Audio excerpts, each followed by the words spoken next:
Olá pessoal, eu sou a Tamara e chegamos no capítulo 14 do livro Os Mensageiros, Preparativos. Lembrando que continuamos no segundo dia do livro.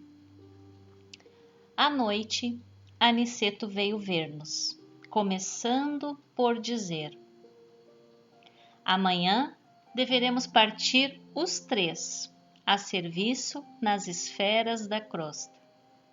Telésforo recomendou-me certas atividades de importância, mas posso atendê-las em particular, proporcionando a ambos uma estação semanal de experiência e serviço. André Luiz diz: fiquei radiante. Muita vez, regressar ao ninho doméstico tornara a cidade em que desenvolver a tarefa última e, todavia, não me detivera no exame das possibilidades extensas do concurso fraternal. De quando em vez, era defrontado por situações difíceis, nas quais velhos conterrâneos encaravam problemas de vulto. Entretanto, sentia-me incapaz de auxiliá-los eficientemente na solução desejável. Faltava-me técnica espiritual para fazê-lo. Não tinha bastante confiança em mim mesmo, deixando perceber que ouvira meus pensamentos profundos.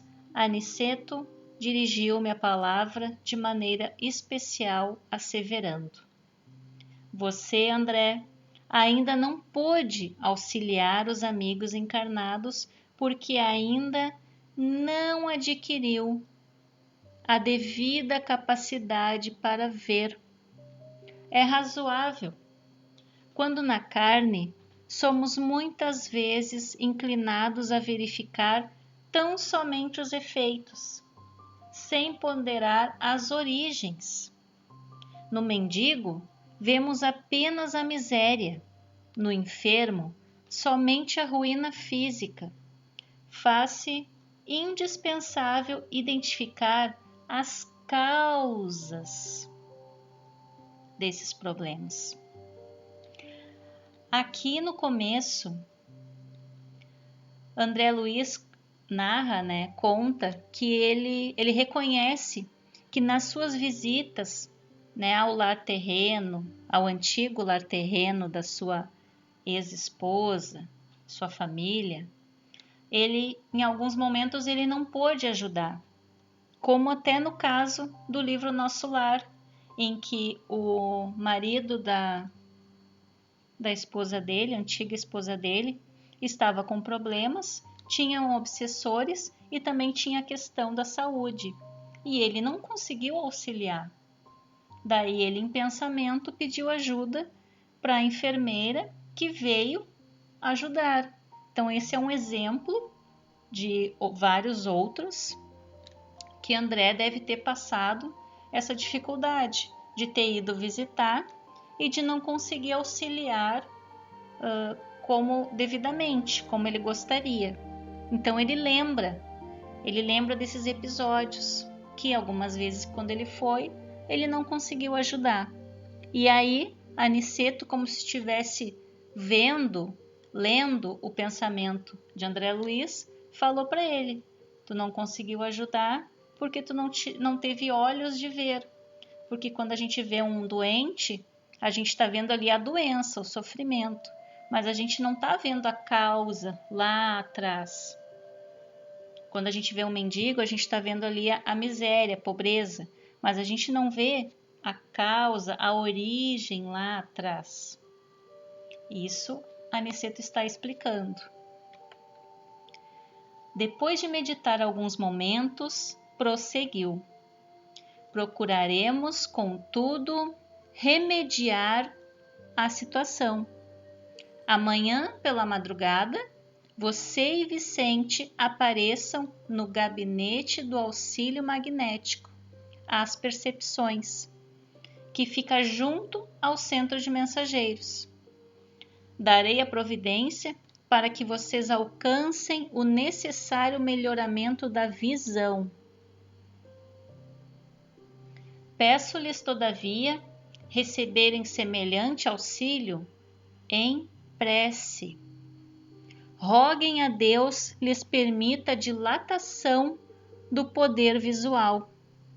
Compenetrem-se da grandeza desse dom sublime e, sobretudo, enviem à majestade eterna um pensamento de consagração ao seu amor e aos serviços divinos. Não desejo induzi-los a atitudes de fanatismo sem consciência. Não podemos abusar da oração aqui, segundo antigas viciações do sentimento terrestre. No círculo carnal, costumamos utilizá-la em obediência a delituosos caprichos. Quantas coisas, né, a gente pede em prece aí, coisas materiais ou coisas para atender nossos caprichos de vaidade, né, de orgulho, de egoísmo, suplicando facilidades que surgiriam em detrimento de nossa própria iluminação. Aqui, todavia, André, a oração é compromisso da criatura para com Deus, compromisso de testemunhos, compromisso de esforço, compromisso de dedicação aos superiores desígnios. Toda prece entre nós deve significar, acima de tudo, fidelidade do coração. Quem ora em nossa condição espiritual sintoniza a mente com as esferas mais altas e novas luzes lhe abrilhantam os caminhos. E aqui Aniceto está ressignificando o que nós aprendemos, às vezes erroneamente, né? Com um significado muito simplório, né? Orar, rezar, pedir, e a gente acaba pedindo para qualquer coisa, e não é isso. A oração, ela tem que ser um compromisso, ela é fidelidade, ela tem que ser com o coração. E, continuando o capítulo,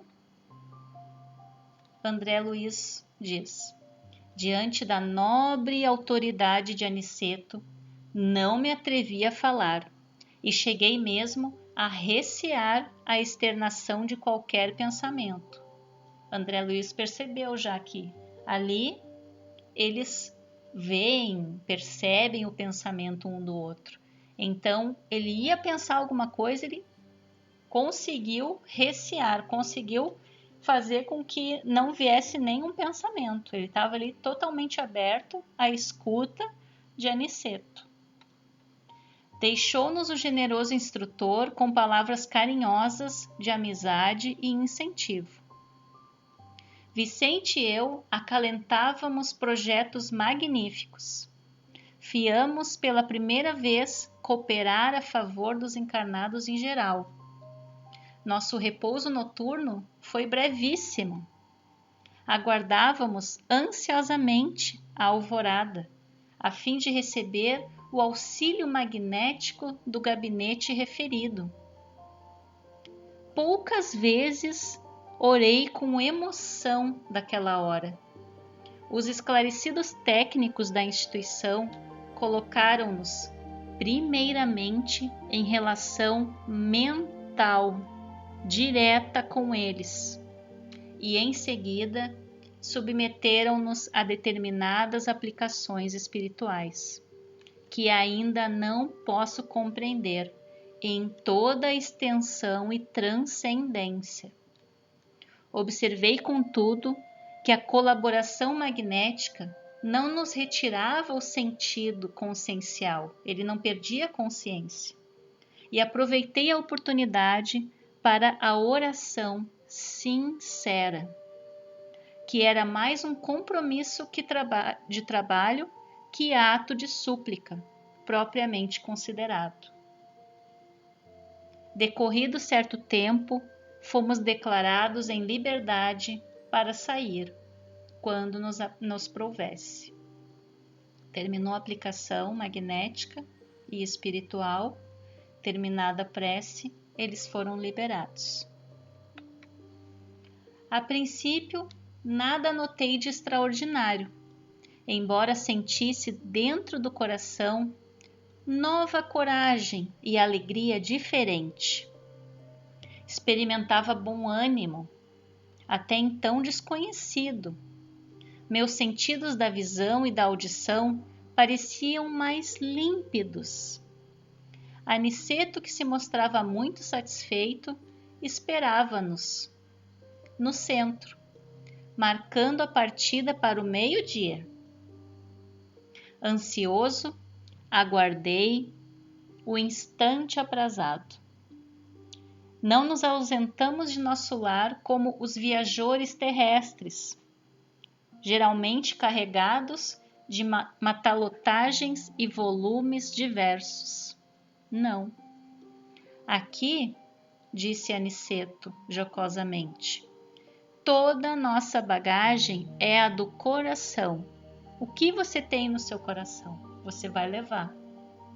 Na terra, malas, bolsas, embrulhos, mas agora devemos conduzir propósitos, energias, conhecimentos e, acima de tudo, disposição sincera de servir. Alguns companheiros presentes riram-se com gosto. Nesse instante, nosso orientador fez algumas recomendações. Designou colegas para a chefia de turmas de aprendizado, estabeleceu programas de serviço e notificou que voltaria à colônia diariamente, por algumas horas, deixando-nos, Vicente e eu, nos serviços da crosta, em trabalhos e observações que deveriam prolongar-se por toda a semana. Que imagem linda aqui, né? O que será que nós temos no nosso coração? Qual será a bagagem do nosso coração? Despedimo-nos dos camaradas de luta, repletos de esperança. Era a nossa primeira excursão de aprendizado e cooperação aos semelhantes. Quando nos puséramos a caminho, nosso instrutor observou: creio que a viagem para vocês será diferente.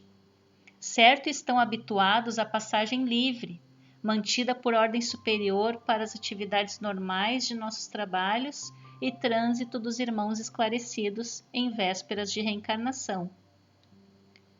Como assim? Perguntou Vicente admirado. Pois não sabia? As regiões inferiores entre nosso lar e os círculos da carne são tão grandes que exigem uma estrada ampla e bem cuidada, requerendo também conservação, como as importantes rotas terrestres. Por lá, obstáculos físicos, por cá, obstáculos espirituais.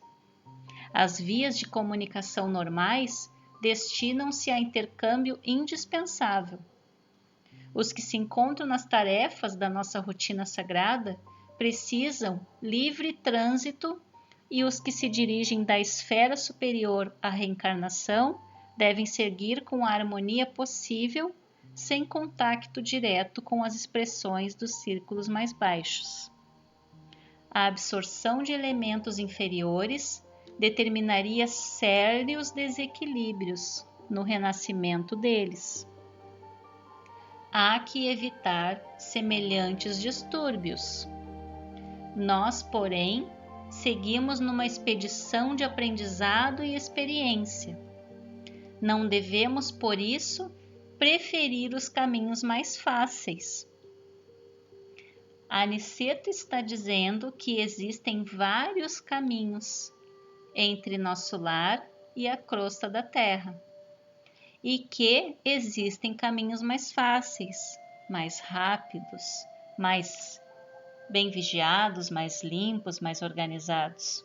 Mas como ele está levando 2 aprendizes, e eles têm que aprender de tudo no mundo espiritual, ele vai levar eles por um caminho bem diferente, um caminho mais difícil, para eles conhecerem e terem uma noção. Identificando-nos a perplexidade, Aniceto concluiu: imaginemos um rio de imensas proporções, separando duas regiões diferentes. Existe o val que oferece transporte rápido e há passagens diversas através de fundos precipícios. Pela expressão do bondoso instrutor, concluí que ele poderia voltar à colônia quando quisesse, que não encontraria obstáculos de qualquer ordem, em parte alguma, em razão do poder espiritual de que se achava revestido, mas fazia-se peregrino, como nós, por devotamento à missão de ensinar. Vicente e eu dispunhamos de expressão vibratória adequada aos grandes feitos. Éramos vulgares, quanto o era a maioria dos habitantes da nossa cidade espiritual.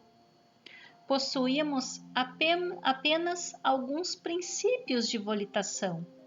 Contudo, permanecíamos muito distantes do verdadeiro poder. Nunca vira, pois, a energia e a humildade em tão belo consórcio. Ele não sabia que uma coisa e outra estava muito ligada. Aniceto dirigia-nos firmemente como orientador de pulso, vigoroso e sábio, mas não vacilava em se fazer igual a nós, a fim de servir como devotado companheiro. Meditando sobre a lição sublime, em pleno impulso volitante, contemplei as torres de nosso lar, lá no cantinho, que iam ficando à distância.